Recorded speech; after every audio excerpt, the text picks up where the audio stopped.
Box app തട്ടിപ്പിൽ നടൻ ജയസൂര്യക്കെതിരെ നടപടിയുമായി എൻഫോഴ്സ്മെന്റ് ഡയറക്ടറേറ്റ്. നടന്റെ 39 ലക്ഷത്തിന്റെ സ്വത്തുക്കൾ ഇഡി കണ്ടുകെട്ടി. കേസിൽ ജയസൂര്യയെ പ്രതി ചേർത്തതിന് പിന്നാലെയാണ് ഈ നടപടി. സ്ഥാപനത്തിന്റെ ബ്രാൻഡ് അംബാസഡർ ആയിരുന്നു ജയസൂര്യ. കേസിൽ 2 തവണ ജയസൂര്യയെ ഇഡി ചോദ്യം ചെയ്യുകയും ചെയ്തിരുന്നു. സേവ് ബോക്സ് ആപ്പിനെ സാധാരണക്കാർക്കിടയിൽ പ്രൊമോട്ട് ചെയ്യുന്ന തരത്തിൽ അഭിനയിച്ചു എന്ന ആരോപണത്തെ തുടർന്നാണ് ജയസൂര്യയെ എൻഫോഴ്സ്മെന്റ് ഡയറക്ടറേറ്റ് ചോദ്യം ചെയ്തത്. തട്ടിപ്പിലൂടെ സേവ് ബോക്സ് നേടിയ കള്ളപ്പണം കൈമാറിയവരുടെ പട്ടികയിൽ ജയസൂര്യയും ഉൾപ്പെട്ടതാണ് അന്വേഷണത്തിന് വഴിയൊരുക്കിയത്.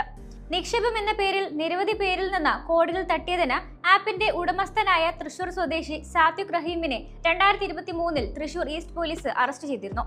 ഇയാളുമായുള്ള ബന്ധവും സാമ്പത്തിക ഇടപാടുമാണ് ഇഡി അന്വേഷിക്കുന്നത്. സാത്വിക് റഹ്മാന്റെ സിനിമാ ബന്ധങ്ങളിലും ഇഡി അന്വേഷണം തുടങ്ങിയിരുന്നു. സേവ് ബോക്സിന്റെ ബ്രാൻഡ് അംബാസഡറായി ജയസൂര്യ പ്രവർത്തിച്ചതിന് ഇഡിക്ക് ചില കരാർ രേഖകൾ ലഭിച്ചതായാണ് വിവരം.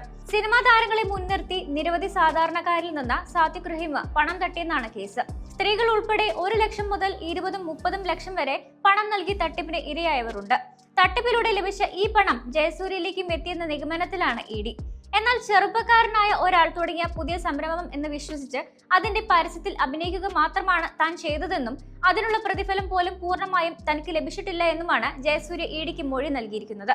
സേവ് ബോക്സുമായി തനിക്ക് ഓഹരി പങ്കാളിത്തമോ മറ്റ് സാമ്പത്തിക ഇടപാടുകളോ ഇല്ലെന്നും ജയസൂര്യ അറിയിച്ചെങ്കിലും ഇത് ഇഡി പൂർണ്ണമായും വിശ്വസിച്ചിട്ടില്ല. 2019 മുതൽ നടന്ന പണമിടപാടുകളുടെ പൂർണ്ണ വിവരങ്ങൾ തേടുകയാണ് കേന്ദ്ര ഏജൻസി. പരസ്യ ആവശ്യങ്ങൾക്കും മറ്റുമായി സമീപിക്കുന്നവർ എന്തൊക്കെ തട്ടിപ്പുകൾ നടത്തുമെന്ന് ആർക്കെങ്കിലും ഊഹിക്കാനാകുമോ എന്നായിരുന്നു സംഭവത്തിൽ ജയസൂര്യ നേരത്തെ പ്രതികരിച്ചത്. നിയമാനുസൃതമായി മാത്രം സാമ്പത്തിക ഇടപാടുകൾ നടത്തി നികുതി അടയ്ക്കുന്ന ഉത്തരവാദിത്തപ്പെട്ട പൗരൻ മാത്രമാണ് താനെന്നുമാണ് ജയസൂര്യ പറഞ്ഞത്.